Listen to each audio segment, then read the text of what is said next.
Buenas tardes a todos. A nombre del Ministerio de Educación les damos la bienvenida a este ciclo de webinars especializados que realizamos en el marco de la iniciativa Conectados. Este es el último webinar de este tercer ciclo. Hablaremos un poco sobre la inteligencia artificial y cómo esta va transformando la forma en que investigamos, analizamos y compartimos conocimiento desde la universidad. Mi nombre es Fernando Aguilar y soy especialista de comunicaciones de la Dirección General de Educación Superior Universitaria del Ministerio de Educación. El día de hoy hablaremos sobre ética y responsabilidad en el uso de IA en investigación. Nos acompaña nuevamente Yosmel Pacheco, quien nos dará y ayudará a reflexionar un poco sobre los principios éticos que deben guiar el uso de IA en el ambiente académico, desde la transparencia, la autonomía, la autoría también, hasta el uso justo de datos y la integridad de los procesos automatizados. Empezaremos dándole la bienvenida. Él es médico veterinario de formación por la Universidad Nacional Mayor de San Marcos, cuenta con una maestría en gestión de información y del conocimiento por la Universidad Paul Valéry Montpellier 3 en Francia. Actualmente es candidato a doctor en ciencias de la información por la Universidad Complutense de Madrid en España y es calificado por Concitec en el nivel distinguido en el registro RENACIT. Sus líneas de investigación incluyen alfabetización informacional, búsqueda de información, evaluación de la producción científica, acceso abierto, ciencia abierta, repositorios, cienciometría, altmetría, uso de herramientas con IA y visibilidad académica. Ha publicado actualmente 83 artículos científicos en revistas indizadas, 3 capítulos de libro y ha presentado ponencias en 81 conferencias internacionales.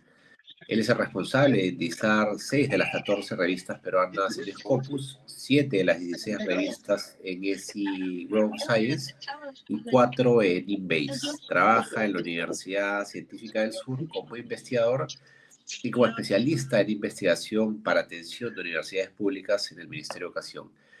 Ya saben, a todas las personas que quieran obtener una constancia de participación, en la caja de comentarios del Facebook de Peroeduca ya aparece el registro de asistencia, tanto como en las presentaciones pasadas. Ahí tienen los 3 últimos PPTs.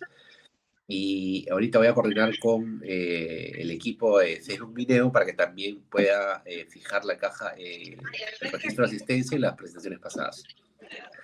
No se olviden de dejar todas las preguntas, dudas de lo que vayamos a ver el día de hoy.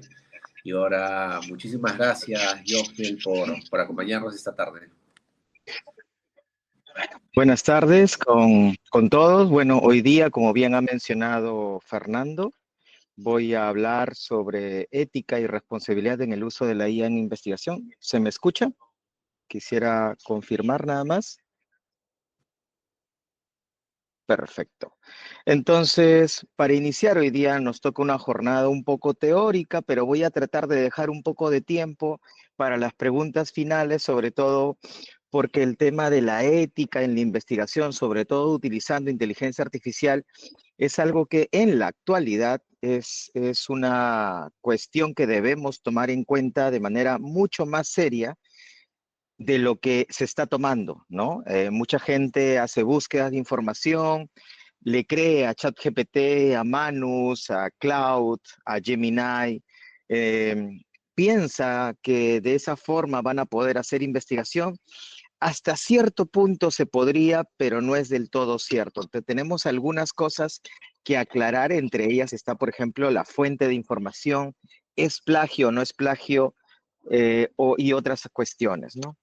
En cuanto a la inteligencia artificial, se ha consolidado como una herramienta transformadora. Es una cosa que nosotros en los 80 lo veíamos como nuestro enemigo, ¿no? Skynet, como se mencionaba en las películas.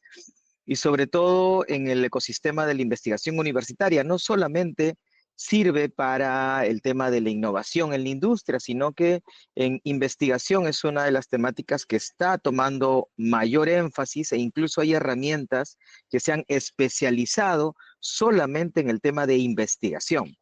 Su aplicación abarca desde no solamente el análisis de grandes datos, lo que antes a mí me podría haber tomado, no sé, 3, 4 días analizar un conjunto de información. ahora lo podría hacer con una herramienta como Julius, por ejemplo, en 10 minutos. O hacer una revisión de literatura, comillas, me podría haber tomado, no sé, 2 semanas. En 10, 12 minutos puedo tener una revisión de literatura de un conjunto de bibliografía medianamente bien hecha y a otras, y dependiendo de la herramienta, muy bien hecha también, ¿no? Um, el, el uso de la inteligencia artificial eh, ha abarcado desde el tema de la genómica, por ejemplo, para poder genotipificar o detectar ciertos patrones, o la climatología que antes se tenía que hacer. Me acuerdo en la universidad que se usaban gran cantidad de un conjunto de computadoras para poder realizar cálculos en cierto software, pero ahora se utiliza hasta la asistencia en la redacción, ¿no?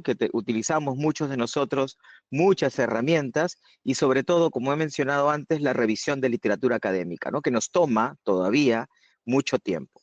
Pero con el uso de la inteligencia artificial quizás tenemos alguna ruta que podamos seguir de manera más rápida, más no necesariamente es la única ruta. La inteligencia artificial se define como un conjunto de sistemas y algoritmos capaces de realizar tareas que normalmente requerían la inteligencia humana, ¿no? Como el aprendizaje, razonamiento, sobre todo resolución de problemas y últimamente la generación de contenido. En la actualidad lo que más tenemos es, y ya lo he mencionado varias veces, un exceso de información, lo que le llaman infoxicación, que lo que es que los gestores de referencia lograron resolver hasta cierto punto, pero en la actualidad existe tanta cantidad de información que no solamente nuestro problema es la gestión de la información, sino la lectura, el límite de la velocidad de la lectura. Y ahora voy a poner un ejemplo también. O sea, uno es el acceso a información, el otro es el volumen de información y la otra es la velocidad de la lectura. O sea, si tienes cualquiera de las tres, es un escollo muy grande, ¿no? Algunas universidades no tienen acceso a información, otras sí, o otros no saben gestionar su información, o sea, lo tienen todo en carpetas, y otros no utilizan herramientas para poder mejorar el entendimiento o acelerar la velocidad de entendimiento. Y muchas veces la información es demasiado complicada, ¿no? Y debe examinarse y filtrarse varias veces, sobre todo ¿por qué? Por el tema de las revistas predatorias, ¿no? Uno encuentra información utilizando ciertos buscadores, como los de acceso abierto, y luego te das cuenta que justo el artículo de la temática que tú querías leer está publicado en una revista sospechosa, voy a decirlo así, ¿no? Una revista que la universidad no promueve, porque en el marco de la autonomía, la universidad puede decir si una revista es o no es buena, o una editorial también, ¿no? ¿Cuál es el gran deseo? La calidad y la velocidad del acceso a información. Quiero acceder a una gran cantidad de información, quiero acceder a la mejor información y quiero acceder a esa información en el menor tiempo posible, ¿no? Y eso garantiza la toma de decisiones, sobre todo en gestores, en investigadores y en alumnos, porque los alumnos tienen que desarrollar tesis a partir de información que la universidad les provee dentro de las condiciones básicas de calidad, ¿no? Sería fantástico si pudiéramos leer, pongo comillas ahí, miles de documentos, directrices, políticas, reglamentos, prospectos y miles de entrevistas en segundos, ¿no? Ahí he puesto minutos, una traducción mala. Y obtener rápidamente un esquema, un gráfico, un resumen, ¿no? Que pueda de alguna forma hacer que yo entienda mucho más rápidamente lo que trata un documento, ¿no? Y ahora últimamente el tema de los cuadros de doble entrada, ¿no? Sobre la temática que vamos a tratar hoy día hay mucha información realmente, y no es información necesariamente actual. Uno de los libros es del 2020, ahí estoy colocando 4 libros de no unas decenas de páginas, son de cientos de páginas en realidad, que he utilizado para poder desarrollar esta pequeña exposición sobre la temática de inteligencia artificial y ética, ¿no? Ahora, como se habló en semanas anteriores, la inteligencia artificial ahora está inmersa en el tema de la escritura académica y eh, está incrustada, voy a decir, en todo el proceso de investigación. No solamente en el tema de la generación de ideas, en la escritura, en la extracción y el análisis de datos, en la gestión e interpretación, en la publicación y escoger revistas también, sino también en otros aspectos un poquito anteriores, voy a decir, o pasos anteriores, como por ejemplo el postulación a fondos externos, porque obviamente la generación de un proyecto de investigación también requiere la búsqueda de información, el discernimiento de ideas, entre otros, ¿no? Acá yo he tratado de resumir los distintos dominios, que son seis, estos seis dominios que involucran la escritura académica y, e investigación. Por ejemplo, la lluvia de ideas o generación de ideas, la identificación de lagunas de literatura. Hay varias herramientas ahora que te permiten identificar lagunas de literatura, como por ejemplo, me olvidé el nombre, ahorita lo voy a recordar, la generación de hipótesis, ¿no? Por ejemplo, y entre otros aspectos. También el desarrollo y estructuración de contenido. Todo mundo ha utilizado, o la mayoría de nosotros ha utilizado ChatGPT, Gemini, Cloud para poder mejorar nuestra redacción. Lo que nosotros que provenimos de los ochentas, ¿no? Hemos pulido la habilidad de escritura a lo largo de todos estos años. Muchos de nuestros alumnos tienen una redacción pulcra, pero yo lo que digo es, no necesariamente es algo malo.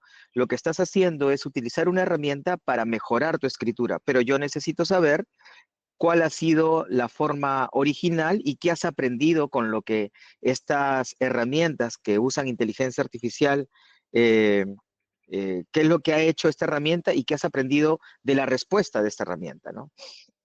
También te da sugerencias de estructuras y esquemas. Yo, por ejemplo, le digo a las distintas herramientas que utilizo que me responda en títulos y subtítulos, ¿no? Incluso el análisis de tono o la integración de recursos visuales y multimedia. En la actualidad es posible desarrollar incluso diagramas o pequeños gráficos explicativos que ayuden al público a entender quizás algo muy complejo, como por ejemplo el tema de genética molecular o temas sobre física, ¿no?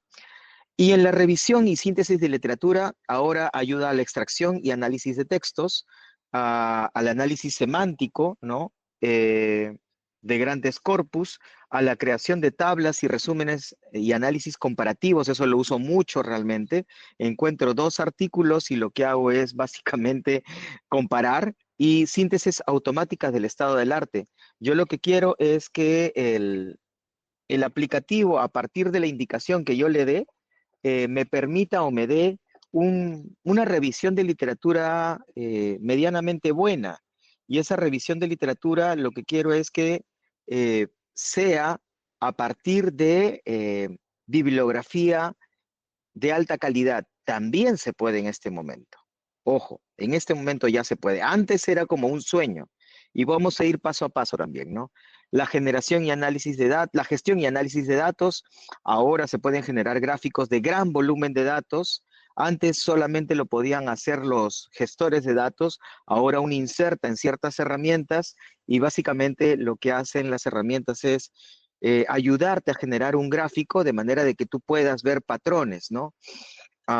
Curación y análisis avanzado de grandes datasets, la limpieza de datos que antes uno se demoraba mucho y que lo podrías hacer en Excel, ahora lo puedes hacer sin necesidad de saber programación. Soporte para la edición, revisión y publicación. Corrección gramatical, que tiene que ver con el tema de la redacción, edición de resúmenes y abstract, que es lo mismo, uno es en español y en inglés, asistencia en respuesta a revisores, hay varias herramientas que me ayudan con esto, y apoyo en el proceso editorial, sobre todo en el tema de plataformas que te ayudan en todo en este trabajo. Y por último, la comunicación, ¿no? Adaptación de contenido a diferentes públicos, porque a veces hablamos en lenguaje un poquito complejo, ¿no? Y eso no nos ayuda mucho a que el público general nos entienda. traducción y accesibilidad, muchos utilizan las inteligencias artificiales para poder traducir los contenidos de sus documentos, pero se necesita de todas maneras una mano experta que te dé algunas sugerencias, ¿no? Detección de plagio, ya no solamente la herramienta detecta el plagio o la coincidencia, sino también si el contenido es generado o no por inteligencia artificial, porque hay patrones también para ello, ¿no? Y sobre todo por la evaluación de riesgos éticos y cumplimiento normativo, como por ejemplo Trinca, ¿no? Que lo hace. Ahora, en la ayuda a la redacción de subvenciones, porque hablé de la escritura, ¿no? Pero para artículos. Un poquito antes de eso están las subvenciones y hay software que ayudan, por ejemplo, a la generación rápida de borradores, a la redacción de objetivos específicos, a la redacción de una estrategia de investigación, a la comparación con subvenciones exitosas. Hay software especializados en el tema. ¿Por qué? Porque normalmente en el mundo no dependes del presupuesto de la universidad, sino tú como investigador buscas fondos externos como el de la cooperación belga, de la Comunidad Europea, entre otros, ¿no? Y tiene múltiples beneficios, como por ejemplo reduce significativamente el tiempo, lo que yo me podría demorar en un borrador de una propuesta de investigación, no sé, 1 o 2 semanas, yo puedo obtener en unas cuantas horas un borrador medianamente bueno. Obviamente lo que tengo que hacer también ahí es insertar parte de mi experiencia, ¿no? ¿Cuáles son los principales desafíos éticos? Y ahí tenemos muchos realmente. Disminución del pensamiento crítico, y es algo que vamos a tener que trabajar mucho con los alumnos y con algunos colegas, ¿no? Preocupación por la dependencia excesiva de la inteligencia artificial, o sea, algunas personas no están tomando decisiones propias y dependen de la inteligencia para poder caminar, ¿no? En su trabajo. Desde la perspectiva estudiantil hay un riesgo de menor desarrollo de habilidades analíticas y tenemos un problema. Muchos alumnos no tienen desarrollado habilidades blandas.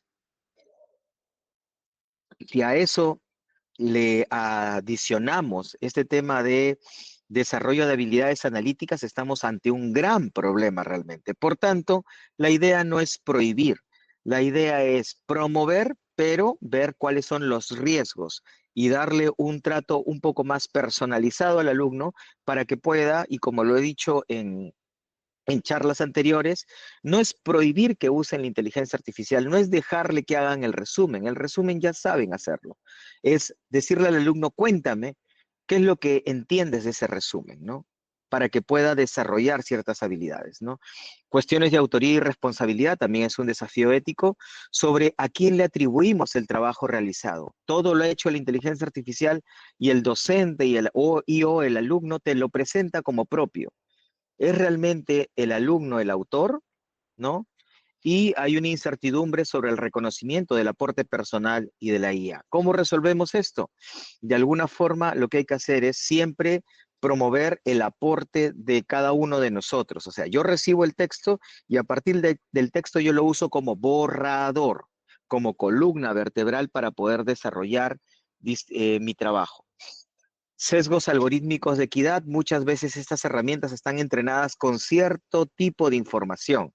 Me he dado cuenta que ciertas herramientas me dan cierto tipo de respuestas encaminadas a un tipo de pensamiento. Lo voy a decir de esa forma. Me he demorado porque no quiero mencionar de manera específica. Y yo me doy cuenta porque a pesar que le digo a la herramienta, no a la inteligencia, a pesar de que le digo a la herramienta, necesito esto y no tomes en cuenta esto, igual me responde como un pequeño párrafo, algo así como, sin embargo, se debe tomar en cuenta también esto, por esto, y extiende el texto, ¿no? La privacidad y seguridad de datos, esto es muy importante. Hay mucha gente que sube incluso documentos privados de las empresas a estas inteligencias artificiales que de alguna forma, de alguna forma es peligroso porque estás alimentando a la herramienta. Esto quiere decir herramientas generativas, de inteligencia artificial generativas, no las otras que sí tienen cierto nivel de cuidado en borrar, ¿no? La información que uno le dé. Am, a ver, ¿qué más? Transparencia y replicabilidad. Es difícil el tema de la replicabilidad porque no sabes de dónde proviene la información. Hay una caja negra, como dice la teoría.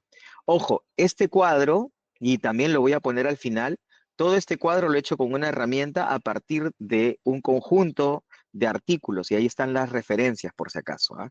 Cada uno, o sea, imagínense la velocidad que hace ahora que uno entienda, no lea, que uno entienda cierto tipo de información, ¿no? Y otro, también el desarrollo desigual de competencias. Vamos a llegar, y lo voy a decir, a tener una diferencia de clases de aquellos que utilicen cierta inteligencia artificial gratuita y de pago, o ciertas herramientas premium y las premium, ¿no? Entonces va a haber una necesidad de formación de docentes a estas nuevas tecnologías, o sea, lo que muy bien se conceptualiza como alfabetización informacional, ALFIN, ya no solamente es el uso de la computadora, la búsqueda de información, la síntesis de información, sino también tiene que ver ahora con el uso de estas herramientas que utilizan inteligencia artificial para la búsqueda de información, síntesis y discernimiento de lo que es bueno y malo también, ¿no? ¿Cuáles son las soluciones a todo lo que he dicho? Desarrollo profesional docente en ética, o sea, es capacitar a los profesores en integridad responsable, no es integración, ahí hay un error, políticas claras sobre autoría y usos de inteligencia artificial. No puedo declarar autoría a una inteligencia artificial. Estrategias para mitigar el sesgo algorítmico, como garantizar el tema de la equidad e inclusión. Voy a tener que ver este este discurso no es lo que yo creo que es, debería ser, o sea, la interacción humana tiene que estar, promoción y transparencia y explicabilidad, fomentar el tema de la confianza y comprensión, sobre todo exigir documentación y explicaciones sobre la IA, o sea, qué herramientas has utilizado.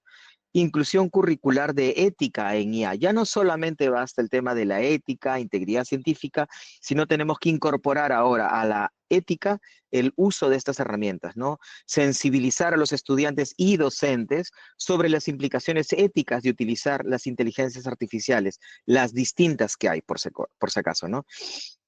Integrar módulos o cursos específicos sobre ética, o sea, dentro de nuestra currícula, ahora deberíamos integrar. Ahora, de manera general, hay algunos problemas detectados sobre el uso de esta inteligencia o el uso de la inteligencia artificial en el proceso de investigación, ¿no? Lo que he hecho es a modo de pregunta para poder responder como si fuera una consulta de ustedes, ¿no? Pero igual voy a responder las preguntas. Estoy viendo ahorita acá el Facebook por el lado derecho. ¿Puede una inteligencia artificial ser considerada coautora de una publicación científica según los estándares éticos establecidos? Obviamente la respuesta es no, ¿no? Porque entra en conflicto directo con los estándares éticos, sobre todo el protocolo de Vancouver, donde está el consentimiento, donde todo autor debe dar su consentimiento a la publicación del manuscrito. No puede ser posible, y eso lo sabemos, que alguien mande el artículo sin el consentimiento de todos nosotros. Eso es una falta ética, ¿no? Una IA, al no ser una entidad consciente, no puede dar ese consentimiento. Y la responsabilidad, como me dijeron a mí hace mucho tiempo, allá por el 99, y eso también lo he explicado con un artículo en el cual yo colaboré y me colocaron en agradecimientos, donde yo debería estar como alumno, ¿no? Porque yo no colaboré en la elaboración del artículo. Entonces, en la responsabilidad, el autor debe asumir responsabilidad total sobre lo que contiene el documento. Y la inteligencia no puede asumir esa responsabilidad, ¿no? Sobre todo porque, reitero, no es una entidad consciente. Otra pregunta, ¿de qué manera el uso no regulado de la inteligencia artificial generativa, o sea, ChatGPT, puede redactar textos académicos y se relaciona con el plagio y cómo afecta la atribución de ideas, ¿no? Ah, las respuestas de las inteligencias artificiales son en parte plagio, ¿no? La razón principal es la falta de atribución, o sea, no le puedo decir, o sea, él no me puede decir la inteligencia de dónde lo ha sacado. Ojo, estoy hablando de manera genérica de las inteligencias generativas. El origen es desconocido porque se utiliza un chatbot como GPT, Gemini, ¿no?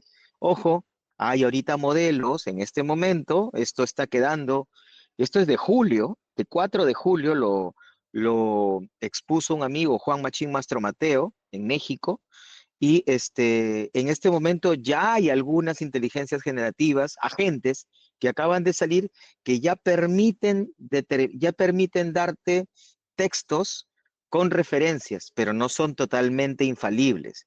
Todavía esta pregunta y esta respuesta todavía es válida, pero no sé si la siguiente semana sea válida, ¿no? Sobre todo por lo que mencioné, el origen desconocido de la información, no se puede saber la certeza de dónde provienen las ideas, la violación del discurso científico, el atribuir las ideas a sus autores originales, de dónde sacó la información. Reitero, en la actualidad ya existen estos agentes, ¿no? Como Manus, como Gemini Advanced, donde te puede dar un informe de 50 hojas con referencias, pero todavía necesita intervención humana para verificar cada una de estas referencias.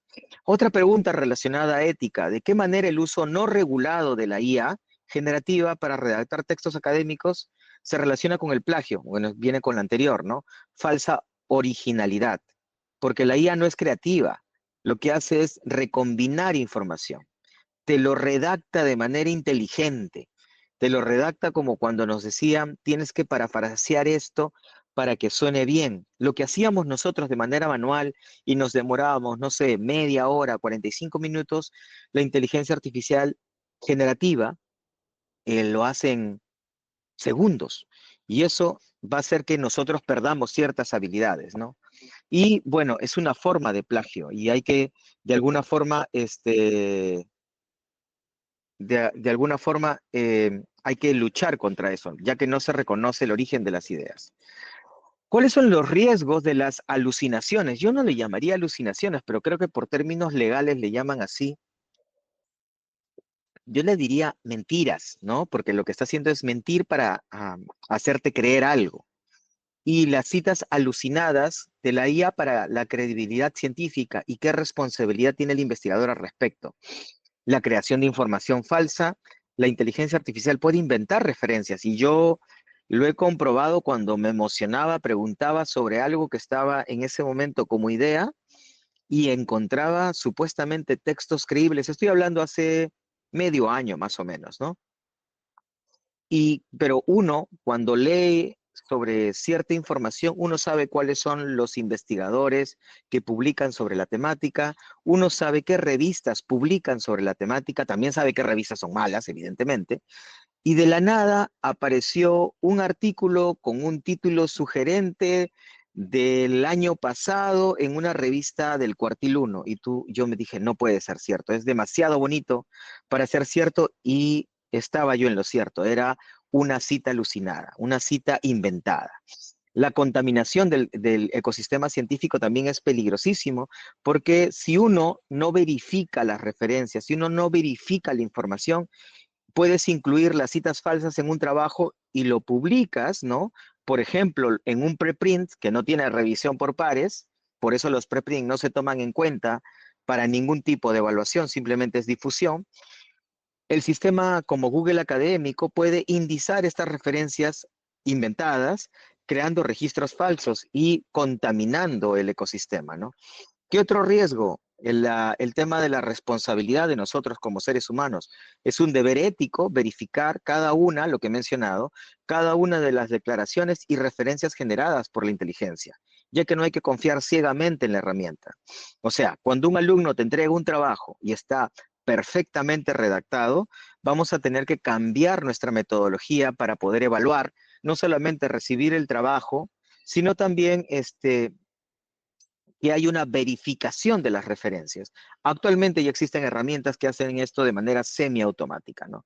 ¿Por qué es urgente y necesario establecer políticas institucionales claras sobre el uso de la inteligencia en la investigación y la publicación? Para proteger la integridad científica hay que tener directrices claras, ya que el mal uso de esta inteligencia artificial puede erosionar la credibilidad. O sea, la gente empieza a publicar, ya hay bastantes retractaciones en distintas editoriales, no voy a mencionar cuáles, ustedes también ya saben cuáles, que lo que está haciendo es, básicamente, es mellar un poco la credibilidad de la investigación, ¿no?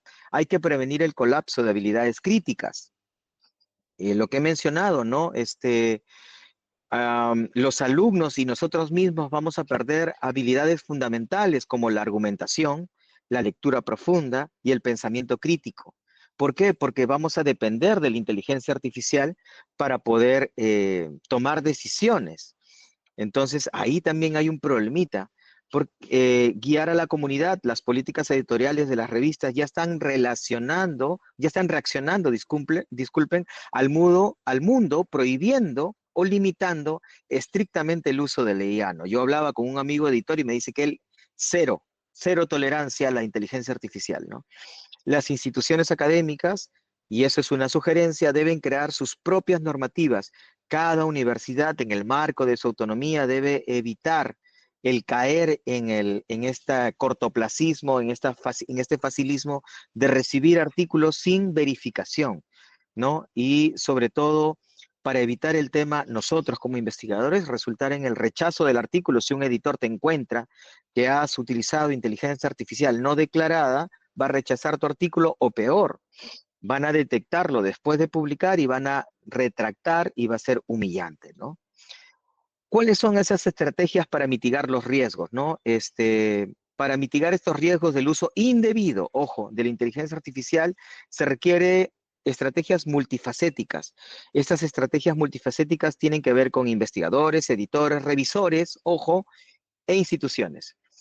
Las estrategias no se centran en la prohibición. La idea no es prohibir, sino integrar responsablemente, adherir y transparentemente estas herramientas. O sea, hay que promover que usen, pero también hay que promover de que declaren. Como he mencionado, hay estrategias para autores e investigadores, que es al nivel individual, que es la primera línea de defensa en la conducta ética. Entonces, los autores deben declarar explícitamente el uso de cualquier herramienta y eso ahora normalmente te lo solicitan. Si has utilizado la herramienta, por ejemplo, para corrección gramatical, para traducción, entre otras cosas, ¿no? Esta declaración debe ser específica, detallando como por ejemplo si he utilizado ChatGPT, Cloud y Gemini. Hay algunas editoriales, no voy a decir cuáles, que no te permiten el uso de esos chatdoc o chatbot, ¿no? ¿Y para qué propósito, no? Como he mencionado, corrección de estilo, generación de hipótesis, traducción, borrador, ¿no? Se puede usar plantillas de declaración para estandarizar este proceso. Hay que asumir responsabilidad total y verificar el contenido. O sea, si un investigador y no la IA es el único responsable del contenido, o sea, si yo utilizo una herramienta, no sé, SciSpace, Cite, Paper Guide, entre otras, ¿no? Y me da un texto, yo no puedo echarle la culpa a la herramienta. Yo soy el responsable del texto que he solicitado y lo que tengo que hacer es verificar las diferentes referencias, ¿no? Y como menciono, es imperativo verificar rigurosamente toda información generada, no solamente por la inteligencia artificial generativa, sino por esos chatdocs, no chatbots, sino los chatdocs también, especialmente las referencias bibliográficas. Yo me he dado con unos fiascos, ¿no? Que tengo textos muy bien redactados, le he insertado bibliografía y yo marco algunas bibliografías, ¿no? Las marco para ir viendo la idoneidad. Y al momento de verificar, la bibliografía es real, pero lo que dice es una interpretación. No es una alucinación, es una inferencia incluso. Hay que tener cuidado con los chat doc que leen textos que infieren sobre lo que han dicho. Ojo también sobre eso, ¿no? Los modelos pueden alucinar inventando citas, como he mencionado anteriormente, eh, y y no verificar esto es una falta ética grave. Es algo que ya a mí se me hace costumbre. Yo estoy con un libro, pregunto y verifico exactamente el texto, porque ahora, a diferencia de hace unos meses, las herramientas te sombrean el lugar de donde han sacado la información, lo cual ayuda mucho a la verificación, ¿no? Lo que tienen algún tipo de escollo, voy a decir, o deficiencia las herramientas son con las citas secundarias. ¿Qué significa eso? Que te dicen que un texto ha sido sacado de y solamente te referencian el origen, pero dentro de un artículo hay múltiples referencias. Muchas veces el chat doc, algunos, no todos, te dicen que lo que ha dicho el texto es del artículo original y no de las referencias contenidas. Eso ya, por ejemplo, está mejorando y también depende de nosotros la verificación, ¿no? Siguiendo con el tema de estrategias para autores e investigadores, hay que mantener la integridad intelectual, ¿no? Los investigadores deben evitar utilizar la inteligencia artificial para escribir sobre temas de los que no tienen conocimiento. Y esto quiero detener, y en este tema quiero detenerme un poquito, porque esto da una falsa apariencia de experiencia, así es. ¿Por qué? Porque yo puedo procesar información sobre una temática, pero si yo no sé sobre el tema, yo voy a aparentar que conozco del tema. Y esto es peligrosísimo porque el creer que uno sabe sobre algo hace que tengas un falso conocimiento, ¿no? De algo que podrías hacer caer a otro en el error, porque no tienes capacidad de verificación o de discernimiento en todo caso, ¿no? Para poder saber esto es correcto o es falso, porque la inteligencia artificial te puede hacer creer también que algo, redactándolo bonito, ¿no? Sobre todo debe ser consciente uno de los riesgos de erosión de actividades intelectuales, ¿no? Como por ejemplo el tema del esfuerzo para el pensamiento crítico, generar un tipo de, eh, de habilidad sobre todo, ¿no? Y la creatividad humana va a ser mellada. Entonces, no hay que perder ciertas habilidades, para eso estamos nosotros, ¿no? En el caso de revistas y editores, porque tengo que hablar en forma general, a nivel de publicación, los editores actúan como guardianes de la literatura científica, así como el bibliotecario es el guardián del conocimiento, los editores son el guardián, la primera puerta de la para el salvaguardo de la literatura científica y deben establecer y hacer cumplir las políticas claras, ¿no? Las revistas deben desarrollar y comunicar políticas institucionales claras sobre el uso de IA. Algunos simplemente han prohibido, no se tolera, y otros dicen, para la revisión no, pero para la corrección gramatical sí, para el desarrollo de gráficas no, pero sí para el desarrollo de diagramas, entre otros, ¿no? Estas políticas deben definir qué usos son aceptables, como he mencionado, ¿no? De repente en mejora o desarrollo de un resumen, pero no en, sí para el procesamiento de datos, pero no para el desarrollo de tendencias, no sé. Estoy tratando de recordar algunas, ¿no? Fomentar el proceso de revisión y retractación robusto. Cuando se recibe una denuncia sobre la posible integridad de un artículo o una expresión de preocupación, los editores honestos deben investigar a fondo y pedir aclaraciones a los autores. Como siempre, no se acusa, sino simplemente se dice, ¿podrías, por favor, indicarme de dónde ha sacado este texto que no está citado? O podrías indicarme cuál es la fuente de información y uno tranquilamente le va a dar, ¿no? Porque uno sabe de dónde ha sacado la información. Si se confirma la mala conducta, la revista debe retractar el artículo de forma visible. Ojo, que esto es un problemita bastante grande y tiene que explicar los motivos. Ha sido por invento, o fabricación, ocultamiento, entre otras, ¿no? Puede ser, o puede ser quizás otro tipo de causas de la retractación. A aumentar el escrutinio y vigilancia, los editores de reconocidas editoriales deben utilizar filtros más adecuados para prevenir la publicación de artículos falsos. Y esto pasa mucho con revistas que no tienen editores de experiencia. ¿Qué significa eso?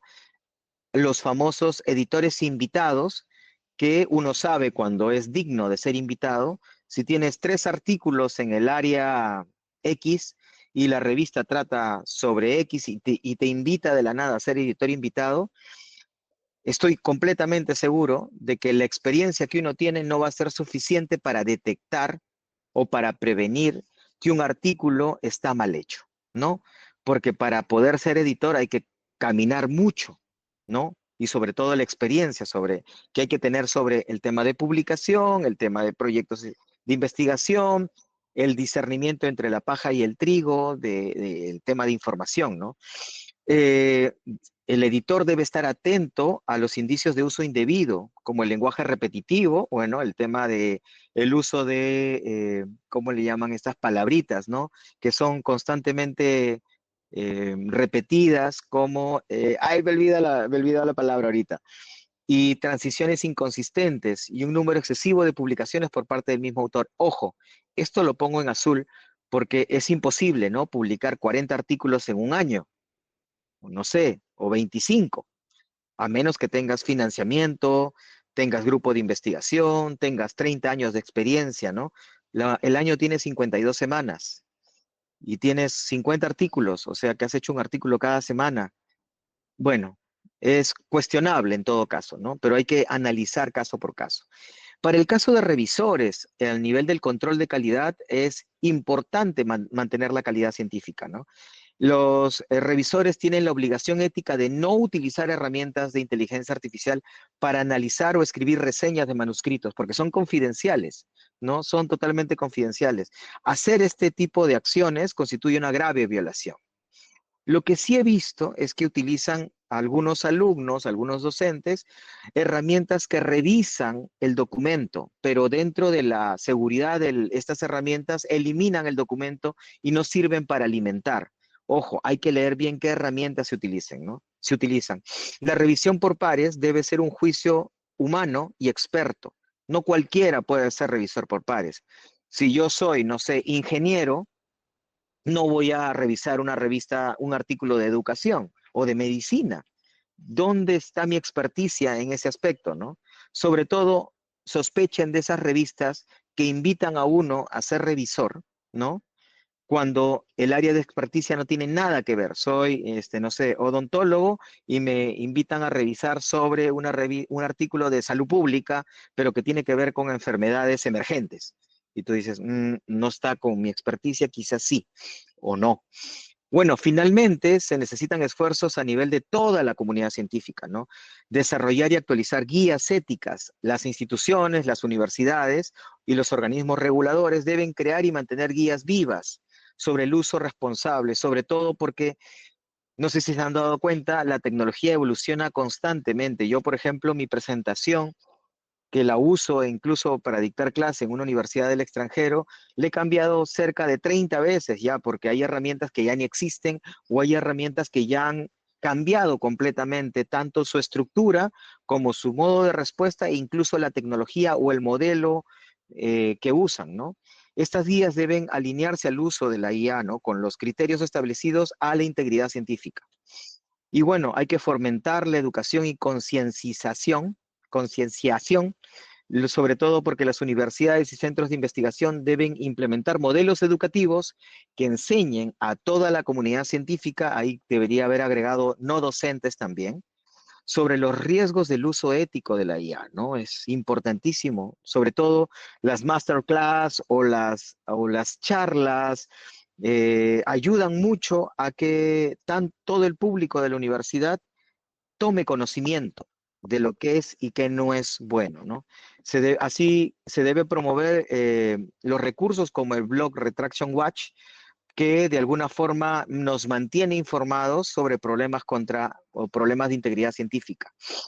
Y hay que abordar ciertos incentivos sistémicos, ¿no? Como por ejemplo el, el que hay que atacar el problema desde el modelo académico, sobre todo porque nos presionan mucho por el tema de producir cosas que no necesariamente tienen calidad. O sea, es esta presión de producir mucho, pero no publicar en las mejores revistas, sino publicar en revistas cuestionables o publicar en revistas que ya tienen cierta fama y que no necesariamente ya han sido acusadas, ¿no? Pero ya uno sospecha, ¿no? Estas revistas que pasan de 20 a 200 o estas revistas que tienen una cantidad excesiva de un solo país o estas revistas que tienen números especiales, ¿no? En vez de los números generales o los habituales, ¿no?